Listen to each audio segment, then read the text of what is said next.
Hi everyone, welcome back to my channel. কেমন আছো সবাই? আশা করি সবাই খুব ভালো আছো।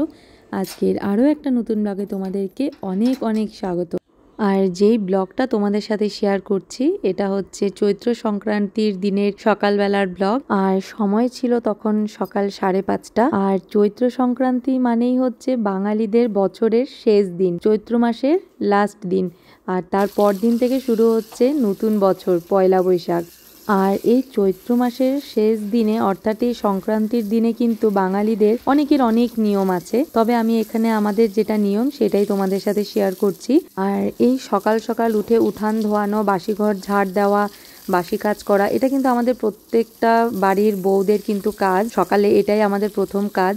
আর সেই প্রতিটা দিনের মধ্যে যদি কোনো একটা দিন বেশি স্পেশাল হয় তাহলে তো সেই কাজটা আরও বেশি ভালো করে করতে হয়। তাই যেহেতু সংক্রান্তি, আর চৈত্র সংক্রান্তি বছরের শেষ দিন, অনেক কিছুই নিয়ম আছে। সকাল সকাল পুজো দিতে হবে, আরও অনেক নিয়ম আছে।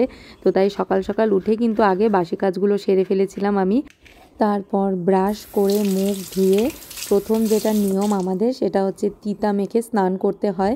তো দেখো আমি হলুদের সাথে আরও সব তিতা একসাথে বেটে নিয়ে আমি মেখে আমি স্নানে চলে গেছিলাম। আর আমি এখনও কিন্তু কিছুই খাইনি, মুখ ধুয়েছি। আমাদের নিয়ম হচ্ছে স্নান করে আগে তিতা মুখে দিয়ে তারপর আটকড়া ভাজা হয় সেটা মুখে দিয়ে তারপর চা যেটা খাওয়ার খেতে হয়। আর এই দেখো আমার স্নান হয়ে গেছে। স্নান করে কিন্তু আমি নতুন একটা নাইটি পরে নিয়েছি, কারণ ছোটোবেলা থেকেই কিন্তু এই সংক্রান্তি আর পয়লা বৈশাখ দুটো দিনই কিন্তু স্নান করে মা আমার জন্য নতুন ড্রেস রেডি করে রাখতো। কতক্ষণে আমি ড্রেস পরবো নতুন সেই অপেক্ষায় থাকতাম। তো যদিও এখনও কিন্তু আমি ঠিক সেই একইভাবে দুটো দিন আমি স্নান করে আমি নতুন ড্রেস পরি।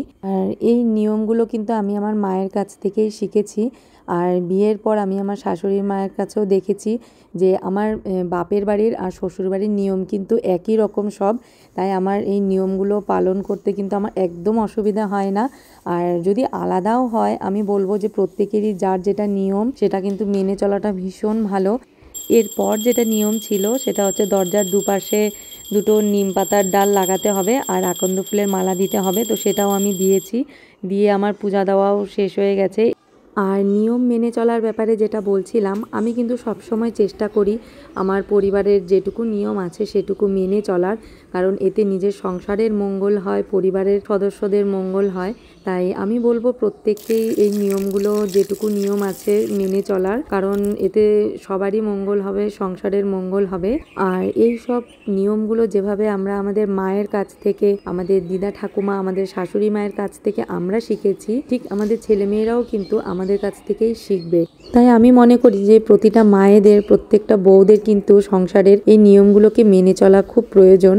তো দেখো আমি পুজো শেষ করে কিন্তু আমি আমার স্নানের পরের যে নিয়মটা সেটা করতে চলে এসেছি। আর সেটা হচ্ছে প্রথমে আমি তিতা মুখে দিয়েছি, দিয়ে আমি আটকড়া নিয়েছি। আটকড়া মানে হচ্ছে মুড়ি, খই, বাদাম টাদাম সব কিছু মিলিয়ে চিমের বিচি দিয়ে বানানো হয়, এটা ভীষণ টেস্ট হয় খেতে। আটকড়া খেয়ে তারপর আমি বানিয়েছিলাম চা।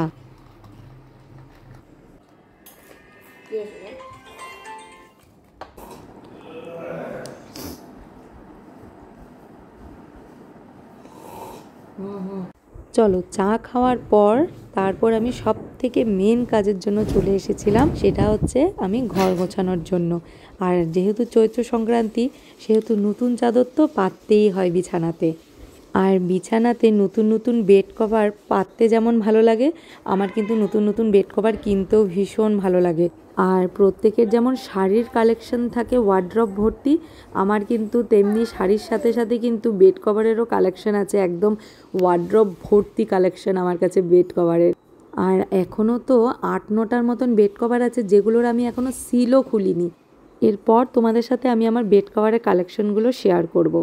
আর আমার না 4-5 দিন পর পর বেড কভার চেঞ্জ করে করে অন্য অন্য বেড কভার পাততে আমার ভীষণ ভালো লাগে। তো আমার ঘর গোছানো কিন্তু মোটামুটি কমপ্লিট হয়ে গেছে, বেড কভারও সব চেঞ্জ করা হয়ে গেছে।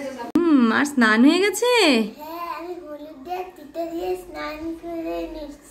বাবা, নতুন ড্রেস, বাহ। চলো এবার চুলটা চিরুনি করে নাও।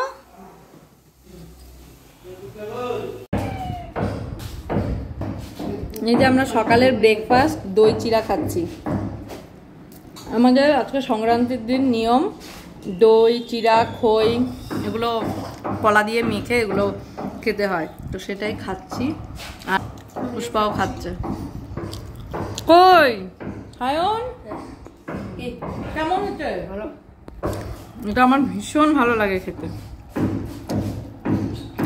কি রান্না করবা আজকে? আমাদের পাচন হবে টমেটোর চাটনি, খেসারির ডাল আম দিয়ে, খেসারির ডাল আম দিয়ে তিতা দিয়ে, আর এই যে টমেটোর চাটনি, আর হচ্ছে এই যে আজকের যেটা স্পেশাল সেটা হচ্ছে এই যে পাচন। এখানে আছে 1 বালতি, আরও 1 বালতি ধোয়ার জন্য নিয়ে গেছে। টোটাল 2 বালতি তরকারি মানে পাচন হবে আজকে। আমি পাচন রান্না করতে বসে পড়েছি। এই দেখো বিশাল বড় কড়াই নিয়ে, আর এই যে সব কিছু এখানটা নিয়েছি, তরকারি, এই যে এখানে সব মশলা টশলাগুলো সব আছে।